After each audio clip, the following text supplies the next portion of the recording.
Deci mâncăm carne și slăbim. Semințele de chia ajută la slăbit?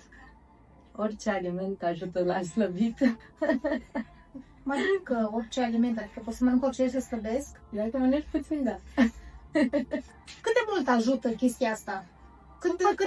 Cât de benefice sunt pentru organism? Pentru că aud mâncați sau, mă rog, beți semințe de chia hidratate și scăpați de burtică. Cât de real este? Sunt foarte bune și au un raport foarte bun între omega-3 și omega-6 față de, să zicem, semințele de floarea soarelui, care sunt foarte bogate în omega-6 și peste o anumită cantitate, dacă aducem foarte mult în alimentația noastră, devine inflamator.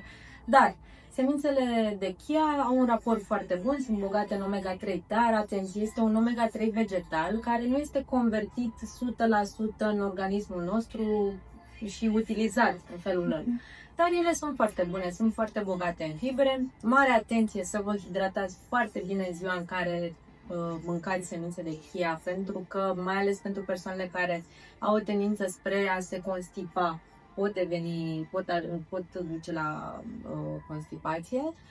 Eu le recomand, sunt foarte bune pentru a le îngloba așa niște deserturi mai prietenoase, cum ar fi, de exemplu, semințe de chia, 3 lingurițe sau 3 linguri, că nu trebuie să depășim această cantitate pe zi, în lapte vegetal, cu un pic de miere și cu pudră de carob, poate ați auzit de ea. Este un desert minunat. Deci înțeleg că te ajută și pe partea asta de slăbit, oarecum? Oarecum. Și de ce nu îmi place să spun despre un aliment că te ajută pe partea de slăbit?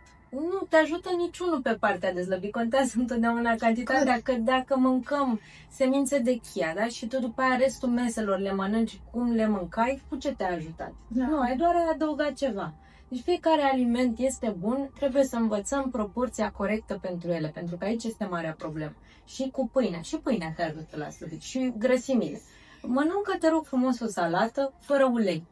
Îți mai place? Poți să o mănânci pe termen lung? Scuză, mă pare că te certat. Nu, deci fiecare aliment are rolul lui, rostul lui în alimentație, să le consumăm în raportul potrivit. Practic trebuie să fie un echilibru, da? Nimic în exces, da? Nici în deficit, da. Să fie totuși un echilibru între toate alimentele pe care le consumăm pentru starea noastră de bine.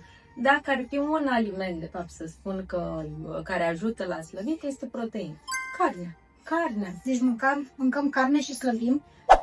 Ajută în ce sens? Digestia ei consumă ceva mai multe calorii decât consumă digestia la celelalte alimente. Asta este explicația.